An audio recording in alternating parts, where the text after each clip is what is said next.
Hello everyone, चंदन academy की ओर से आप सभी को वेलकम। और फिर से मैं डीपीएस सर और आपके लिए आज का जो हमारा टॉपिक होगा मेल रिप्रोडक्टिव सिस्टम, इसी टॉपिक पर हम लोग आज डिस्कस करेंगे। ओके, से पहले हम लोग मेल रिप्रोडक्टिव सिस्टम्स में जो प्राइमरी सेक्स गोनाड जिसे बोलते हैं हम लोग, और उसी का नेम होता है क्या, टेस्टिज।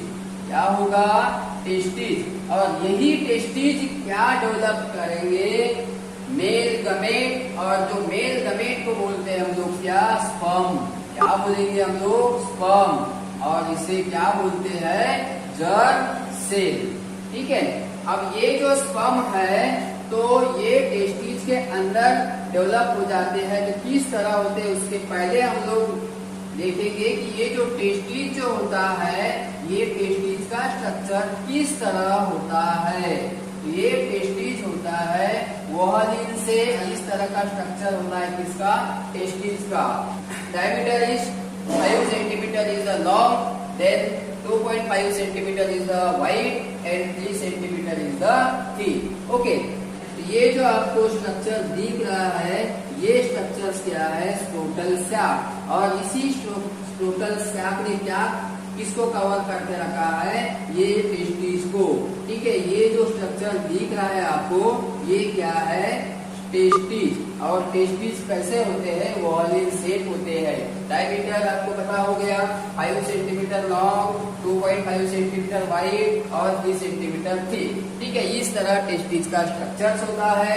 अब ये टेस्टिज का क्या वर्क है, क्या फंक्शंस है, तो इसी के बारे में आज डिस्कस करेंगे।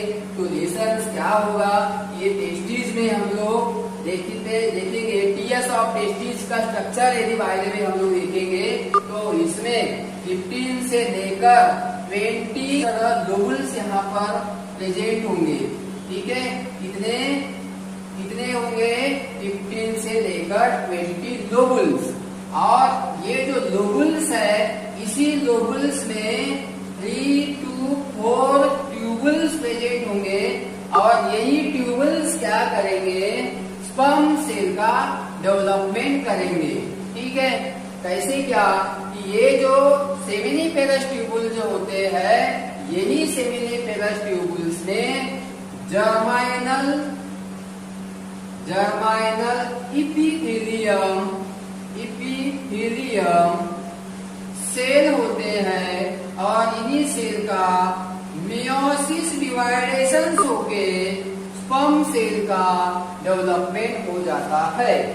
ठीक है, फिर क्या होगा, ये जो लोबुल्स प्रेजेंट होते हैं, इसी लोबुल्स में छोटे छोटे स्मॉल सेल प्रेजेंट होते हैं। और ये जो स्मॉल सेल, इन्हें बोलते हैं लीडिंग सेल। क्या बोलेंगे, लीडिंग सेल। और ये जो लीडिंग सेल जो होते हैं, ये क्या करेंगे, मेल हार्मोन्स जिसे बोलते हैं हम लोग टेस्टोस्टेरॉन। ये जो मेल हार्मोन जो होता है, ये मेल हार्मोन्स ये लीडिंग सेल से सीक्रेट होता है। और लीडिंग सेल कहाँ होते हैं, ये लोबुल्स में होते हैं। ठीक है, छोटे छोटे स्मॉल सेल जो दिखेंगे आपको, टीएस ऑफ टेस्टिज, इस स्ट्रक्चर में हम लोग देखेंगे तो हमको ये जो लोबुल्स मिलेंगे, लोबुल्स में लीडिंग सेल होंगे। और इसी लीडिंग सेल से टेस्टोस्टेरॉन जिनका हार्मोन सीक्रेट होता है। इन मेल बॉडी जो प्यूबर्टी एज जो होता है, ठीक है, वो 13 ईयर से स्टार्ट हो जाता है। 13 इयर्स ये प्यूबर्टी एज करके बोला जाता है मेल बॉडी में। ठीक है, तो उसी समय क्या होगा, ये लीडिंग सेल से टेस्टोस्टेरॉन नेम का हार्मोन सीक्रेट होना स्टार्ट हो जाएगा।